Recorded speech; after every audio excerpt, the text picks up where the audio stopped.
아니, 그러면 버핏이 뭐 곧 폭락 오니까 다 파세요, 이렇게 말하겠습니까? 그러면 증시 조작이 될 건데요. 우리는요, 버핏의 입을 보면 안 되고 손을 봐야 돼요. 이 사람이 뭘 샀는지 봐야 되는데, 금광 샀죠? 천연가스 샀죠? 소비재 기업 샀죠? 은행주 팔았죠? 자, 주식은 또 안 사고 현금 잔뜩 보유하고 있어요. 이거 뭐겠어요? 워렌 버핏이 만든 버핏 지수를 보면은 이제 시장이 고평가되어 있다, 이거를 알 수가 있습니다. 버핏 지수가 뭐냐면요, 주식 시장에 상장한 기업의 시가총액을 합한 금액을 국가 GDP로 나누는 겁니다. 간단하게 말하면 시가총액이 높냐 GDP가 높냐를 비교한다는 건데, 국가의 GDP는 일정하게 상승해요. 조금씩 꾸준히 높게 상승하는 겁니다. 주식시장 같은 경우는 그렇지 않아요. 분위기에 휩쓸리기 때문에, 반응하기 때문에 시가총액이 GDP보다 현저하게 낮을 때도 있고, 반대로 시가총액이 GDP보다 현저하게 높을 때도 있어요. 왔다 갔다 하겠죠. 그래서 이 버핏 지수를 만들어낸 건데, 이 버핏 지수가 100%를 넘으면 과열이다, 이런 신호를 보낸다는 거예요. 2000년의 닷컴 버블, 그리고 2008년의 서브프라임 사태 당시에 100%를 넘었습니다. 그리고 지금은 177.6%입니다. 2017년 100%를 넘으면서 버크셔 해서웨이는 주식 매수를 거의 멈추고 현금을 쌓아두고 있는 상황입니다. 즉, 버핏 같은 경우는 지금 증시가 과열이다, 이렇게 판단을 한 거죠. 물론 자산의 절반을 이제 주식으로 보유하고 있는 버핏이지만, 주식들 내에서도 만약의 상황을 잘 버틸 수 있는 기업들 위주로 지금 바꾸고 있다, 이렇게 보시면 될 것 같아요. 천연가스에 투자했고, 금광에 투자했고, 항공주, 은행주를 팔았습니다.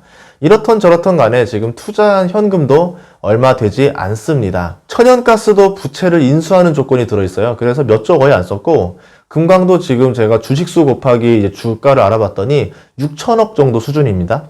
그러니까 전체로 보면은 주식 비중을 거의 늘리지 않은 거예요. 식료품체인 크로거도 매수를 했는데, 저는 여기서 이제 확실히 힌트를 얻었죠. 아, 지금 어떤 걸 보고 있구나. 이거를 정리해보면 뭐였냐면요, 지금 인수한 모든 기업들의 물가가 상승을 해도요, 가격 인상이 용이하거나 타격이 덜한 기업들이다. 그리고 51억 달러를 버크셔 자사주를 매수를 했었어요. 많이 하락한 주가를 받치기 위해서, 뭐 이렇게 볼 수 있는데, 주주들의 불만을 어느 정도 잠재우면서도 본인은 좀 먼 미래를 대비하고 있다, 이렇게 보시면 될 것 같습니다.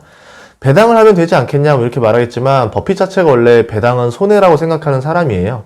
배당을 받으면 소득세가 나가니까 그렇게 현금 손실이 나는 일을 내가 왜 해야 되냐, 이렇게 생각을 하시죠. 이런 사람이 어떤 업종의 비중을 줄였다, 한마디로 손절, 로스컷을 했다, 아니면 뭐 익절을 했다, 그리고 어떤 업종을 매수를 시작했다, 근데 그게 싸지 않은 상태에서 매수를 했다, 이런 거는 미래 방향을 어떻게 포인트를 정했던 거고, 지금 방향을 틀었다, 이렇게 보면 될 것 같습니다. 뭐 물론 4월, 5월, 6월에 진행된 일을 지금 우리가 8월 중순에나 들었기 때문에 이게 한 박자 늦은 투자가 돼요. 또 지금 7월, 8월에 9월의 소식은 알 수가 없고, 이거는 11월에는 알 수가 있겠죠.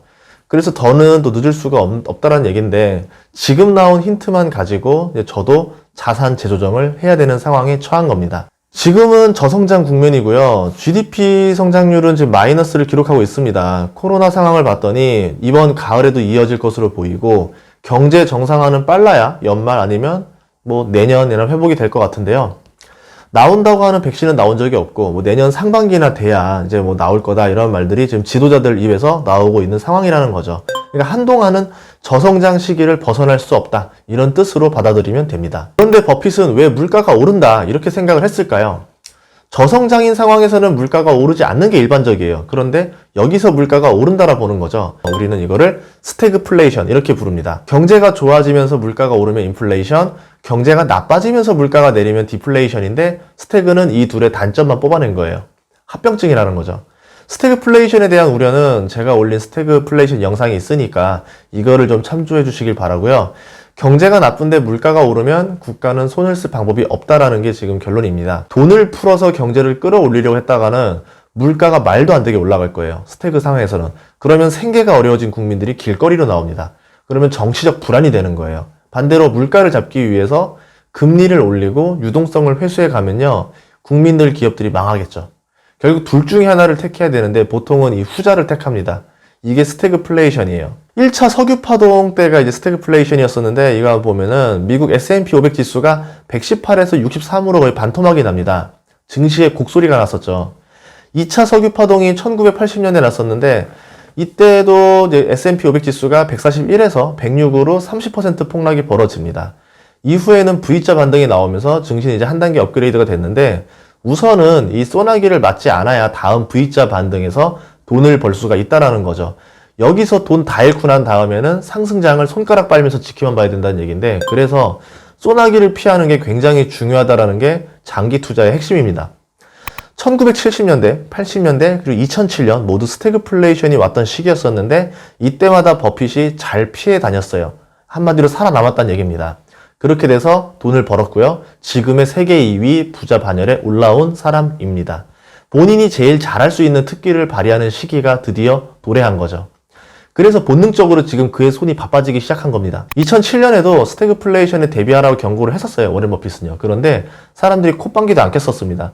그리고 본격적인 하락이 1년 이후에 왔죠. 그래서 버핏은 입을 아끼고 있는 거로 보여요. 이제 본격적인 하락이 안 올 수 있다라는 가정하에 지금 과감한 베팅까지는 하지 않았습니다. 스태그 우려가 더 커지고 있는 지금으로 볼 때 버핏이 무엇을 더 인수했을지 좀 궁금해지긴 하는데요. 버핏이 만약 지금 스태그를 우려하고 있다라고 하면은 아마 뭐 금에 직접 투자한다던가 뭐 천연가스, 금 이런 거를 실물로 투자하는 사람이 아니에요. 주식으로 투자하는 사람이니까 금강회사, 소비재 이제 아니면 회사들, 원자재 회사 여기에 더 투자하지 않았을까 이렇게 추측해 봅니다.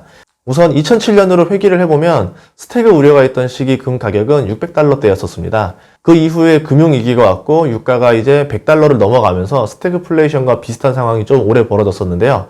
2011년 금 가격이 3배 올랐어요. 그래서 1900달러까지 갑니다.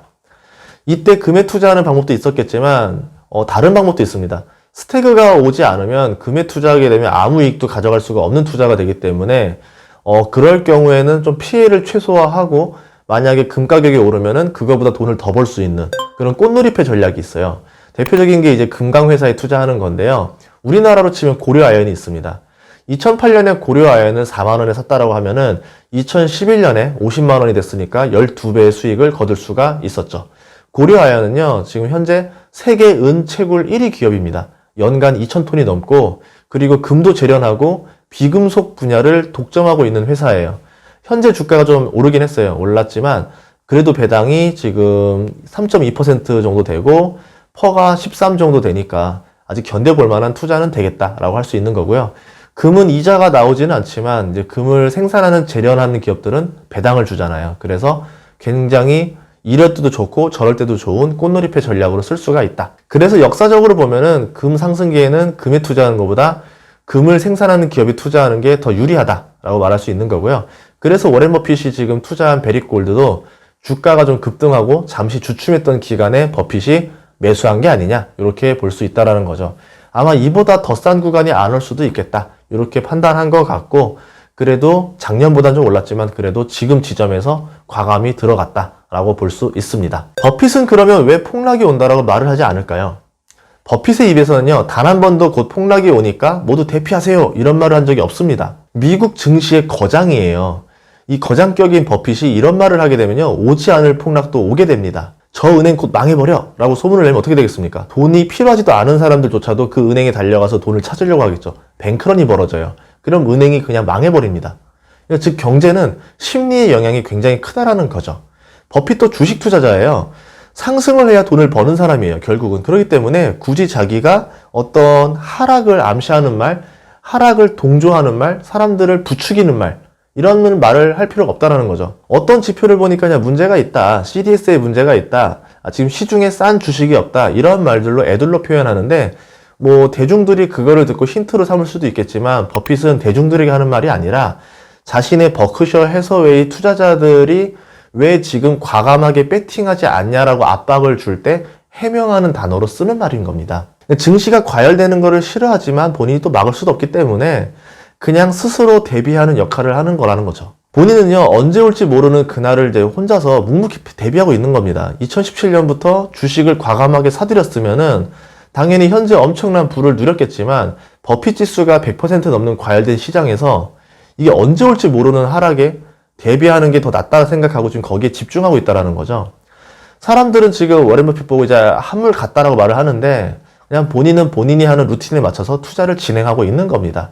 모든 돈 버는 비법 중에 하나는 자기가 제일 잘 벌 수 있는 방법으로 벌면 되는 거예요. 투자는요, 이제 현재 시점에서 돈을 벌었다 끝이 아닌 거예요. 지금 돈을 번 사람들은 다시 또 다른 주식을 사고 있을 거란 말이죠.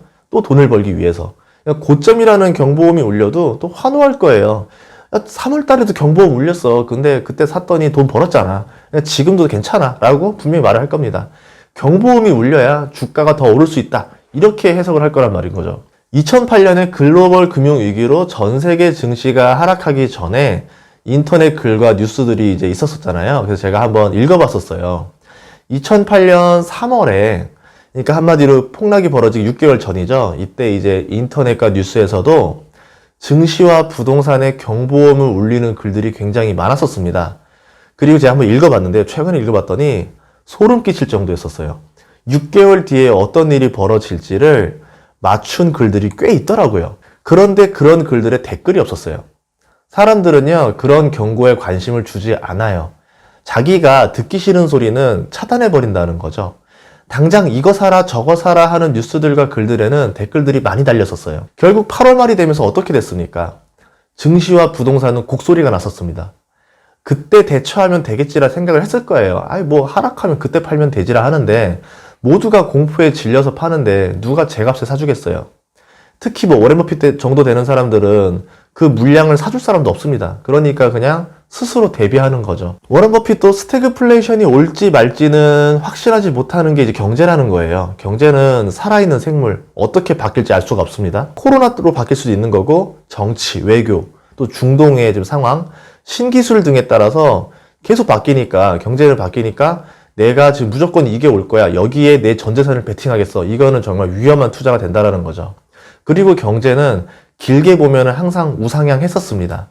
그러니까 투자자라면 당연히 장기 상승에 투자하는 게 원래는 맞아요.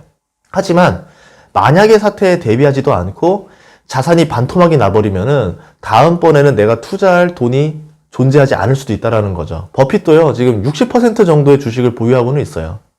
물론 이 주식들을 세부적으로 보면은 하락에 좀 방어력이 더 좋은 경기 방어주들이 또 많습니다. 우리도 어떻게 해야 되냐면 충분한 현금 비중을 가져가라는 거죠. 그리고 주식도 경기 민감주를 가져가는 게 아니라 경기 방어주들 좀 많이 넣어놔서 적절히 좀 보유를 해야 되겠죠. 그래서 주가가 상승하면은 상승하는 대로 수익을 좀 누리고 하락하면은 남보다 피해를 최소화할 수 있는 전략을 취하는 게 좋다라는 겁니다. 뭐 금도 있을 수 있고요. 채권도 있을 수 있고 뭐 다양한 것들을 통해서 좀 포트폴리오를 많이 분산해 놓으라는 거죠. 주식을 여러 개 산다고 해서 이거를 분산 투자라 말하는 건 아니라는 거예요. 여러분이 현명한 투자를 하시길 바라겠습니다.